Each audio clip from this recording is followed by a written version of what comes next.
我在台湾10年，这10年我做了很多事情，去台湾所有的离岛，爬好几座台湾的高山，探险台湾的海，还有当然骑我的机车到处晃晃。不过有一个挑战我还没做。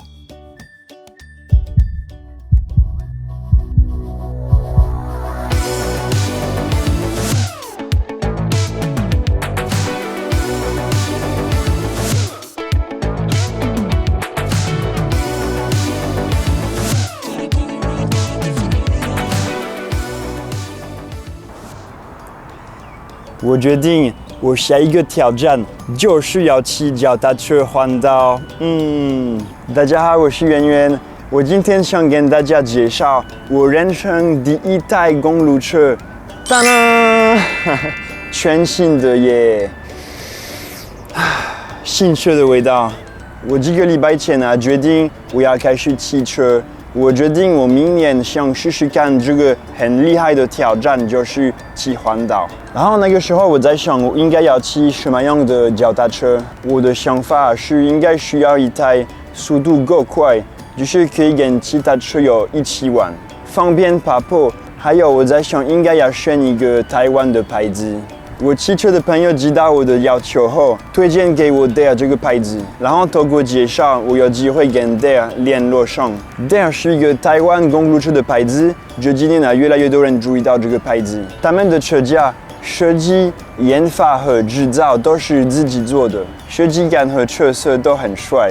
我跟他们分享我这一次想加入公路车的计划，然后骑环岛的目标。结果呢，他们决定要赞助我这一台公路车，这是 Dare MR1S， 这个是一个爬坡的公路车。这台车算是他们 mid-range 的车款，对我来说对新手来说，这是一个很专业的选择。重量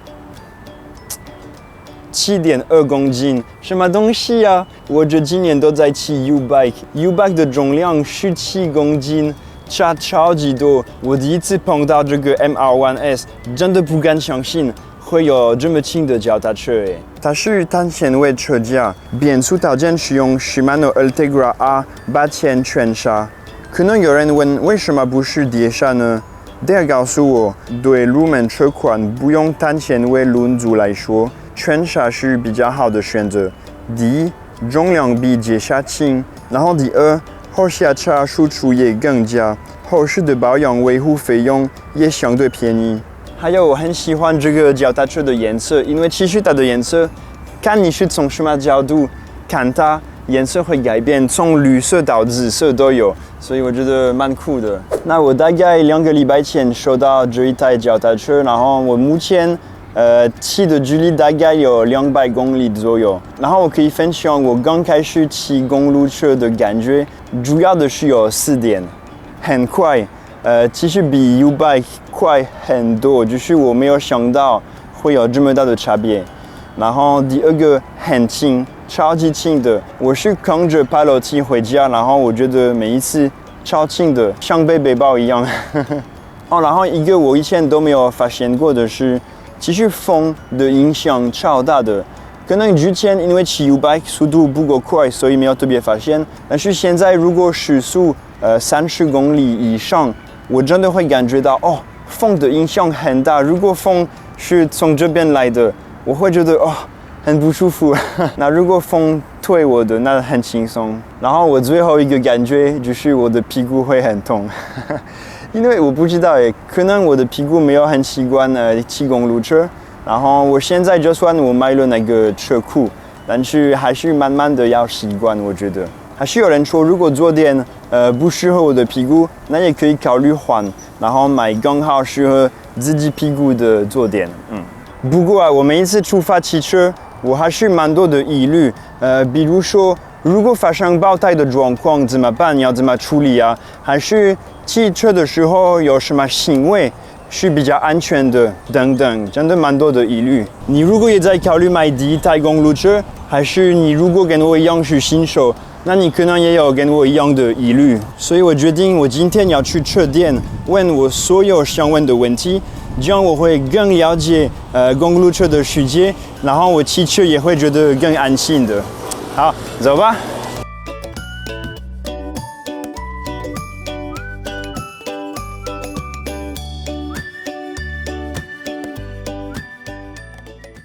好，那我们现在在那边，一边是咖啡厅，一边是车店。然后车友常常来这边喝咖啡聊天。那 Ken 你好，你好。所以我最近开始骑这台公路车，然后我发现我蛮多的疑虑，蛮多的问题，想请教你一些问题。没问题。所以我开始骑这台脚踏车，看起来很厉害，但是我是新手，我也没有特别了解它全部的特色。可以请你帮我就是了解一下这台车的特色吗？没问题。它这台车架部分整个车子都是碳纤维。碳纤维的特色在脚踏车上，它就是有轻量化的功能。然后再来就是它其实有弹性，碳纤维是有弹性的，但最大的特性就是它可以很轻量化。这台车子是比较传统的，它是可以看得到就是一个刹车夹器去夹空。那现在自行车比较流行的是像碟刹，对，然后它的碟刹自动性会再好一点，就是说下雨天啊，或是有一些泥巴路啊，但它重量上就会稍微比较吃亏一点点，它会稍微重一些些，然后还有在维修上面碟刹也会比较稍微麻烦一点。那遇到有一些故障的话，其实传统的框刹其实还是比较自己能够维修，对，所以其实两种刹车它都有它的好跟坏。那你觉得当一个新手，这台车是怎么样？其实这台车我觉得蛮刚好的，对，它可以让你马上感受到，其实它跟比较入门的车款它的差异性，对啊，然后它在价位上其实跟其他大品牌或是国外的品牌比起来，其实它的价位算蛮优惠的。其实没有所谓适不适合车子，就是主要是看你喜不喜欢这个车子，然后还有它的尺寸其实适不适合你。其实骑起来，我觉得自己喜欢是最重要的。我最近买那个这个小小的包包，但是我也没有放东西，所以有没有建议接下来要买什么样的装备？接下来其实如果骑远或是骑比较有点距离，你可能就会碰到一些状况。那这个包包其实它其实里面可以放一些帮助你可以自己解除一些故障的东西的，像工具啊，像备胎或工具，然后还有像打气的气瓶。所以其实我决定要开始骑公路车是有一个计划，我希望明年我可以骑环岛。我知道是一个好像台湾很厉害的一个目标，很多人会有这个目标要骑环岛至少一次。那我想问你，你觉得在6个月内是可行的吗？我觉得可以啊，可以吗？但就是要在这段时间，可能要慢慢试着在一次的骑程，比如说50公里、60公里、70公里慢慢增加。但如果你有一次可以骑乘到100公里以上的能力，其实环岛对你来说应该是非常重要的事情。那当然，环岛其实还是会有不同的路段，会有不同的，比如说爬坡啊、下坡啊，对，所以可能不只单单要去练习平路这样的路段。你可能还是要练习像阳明山啊，不同的不同的地势，爬坡啊、下坡这样。然后你也可能会碰到下雨，所以你可能下雨的时候不要太夸张的下雨，其实还是得出去练习一下。OK， 对。那你刚刚讲到下雨，这个也是我的其中一个疑问，就是如果下雨，它会很湿，那你大概要怎么处理？你回家一定要很认真的洗干净，还是稍微用毛巾擦一擦吗？对，要看不同的状况啊。比如说你在环岛的时候，可能有一天碰到下雨，可能你回到住的地方，可能就稍微擦一下，因为不太可能做太夸张的保养，让它太脏的地方擦一下就好了。可能主要是框啊，或是变速的地方，湿的地方大概擦一下其实。OK。那如果比如说你骑完这个环岛，大概都会是1000公里，基本上，骑完回来就是需要拿到专业的车店去直接做保养。OK。对。那自己如果在家里，可能就是简单的链条上一下油啊，可能刹车清洁，就这样就可以了。机车通常我们说1000公里左右要去换机油，然后它会也是检查做一个基本的保养。那公路车也是这样吗？1000公里一次还是？其实差不多也是1000公里，或是每一年至少要做一个整个的保养。OK， 因为台湾比较潮湿，所以它有一些线材可能都会生锈，让这个车子可以使用的更久。就我最近看台湾骑公路车的影片，发现 7-Eleven 有提供那个加气筒，然后我觉得哇，怎么会我已经去 7 10年都不知道有这个秘密，所以有没有其他可以告诉我的就是这种秘密吗？骑公路车的朋友都知道了，去一般人都不知道。其实，在环岛的时候，你就会发现，其实很多秘密都是适合，就是特别给环岛。啊，是哦。对啊，比如说你会很需要喝水，其实到每个警察局啊，它都可以让你加水，然后警察局也有打气筒。OK， 它还有简单的工具可以让你修车子。便利商店跟警察局可能会是你最常进去最好的朋友。OK， 哎，cool， 都不知道。好，那我觉得我目前没有其他的问题。我现在感觉到比较安心，可以继续骑车，希望真的可以蛮享受，然后准备好去环岛的计划。加油！好，谢谢你。不会。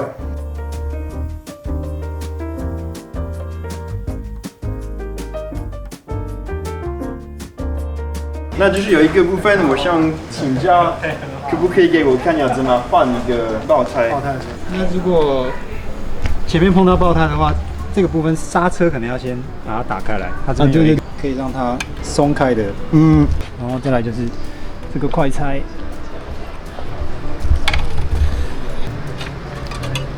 这么简单，对，这样就可以把前轮拿下来。OK。再来就是，如果是有内胎的，就是要换内胎。对。那我现在就是模拟一次，这个是挖胎棒。有一些胎比较好，把它拿下来，其实可能一个或是甚至不用就可以把它拿下来。但正确的是比较方便，还是要用挖胎棒。还要用2个，刮。那就可以把整个外胎的一侧。好像有经验哦，把它打开。这是内胎破掉的时候会要做这个动作，要拿掉，把它拿掉。所以你要拿掉全部。对，我要把它拿掉全部，然后要检查一下有没有插到东西。我们要手去摸这个胎的里面。如果是插到东西，它会有一个东西插进去，那你要把它拿起来。如果你没有把那个插进去的东西拿起来，你再装新的内胎还是破掉。好，就假装这条是新的内胎。要先放回去，先放回气嘴的部分。对，把它整个内胎放到外胎的里面，不能让它旋转，因为旋转的话，它有可能一打气它就会破掉。你就要把外胎慢慢的一点放进框里面。然后不能让内胎跑出来。对，这个对一开始应该是最难的部分。基本上就是要从气腿的这个部分慢慢往两边装进去。他现在吃饭的，我觉得我如果要做的话，我可能需要1个多小时。就是要慢慢的一点放进去，然后内胎确定在外胎的里面。对，然后要放进去一点放进去。所以放回去的时候不需要那些最后会需要。会需要。对，它可以让你比较容易放进去，就像这样，它就可以放进去。因为剩下最后这一点的外胎，其实真的蛮难放进去框。放进去之后要检查，这样左右翻，检查内胎有没有那个内胎跑出来。对，如果有跑出来，它内胎会在外面，那样就不行，那样要把内胎再放回去。太厉害了。好，整个框 OK 之后就可以打气。OK。第一次打气先不要打到满。OK。就是先打一些，让内胎真正的跑到外胎里面。然后这样子会比较保险。就是确定它真的内胎完全跑进去。OK。要再多做一次，因为有的时候新的内胎，它有可能还是会粘在一起，或是旋转到。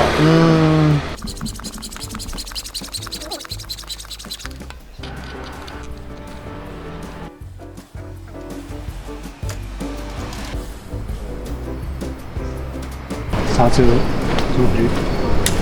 OK， 那就完成了。哇、OK， 那谢谢你的示范呢，我觉得超级有效率。我可能真的要在家里。对，这个真的要练习几次，可能要多买几个内胎。好，大家好，谢谢你。不会，希望你学会，环岛一定会碰到的。啊。OK， 所以今天我学了很多关于公路车。那我现在剩下的部分就需要开始训练。那你建议我下一个汽车的挑战是什么呢？我是住在台北，所以如果有推荐的路线，你可以留言告诉我。你如果喜欢这个影片，如果你跟我一样刚开始骑公路车，还是有兴趣看我接下来会骑什么样的路线，那你可以订阅我的频道。然后我跟大家说，下次见，拜拜。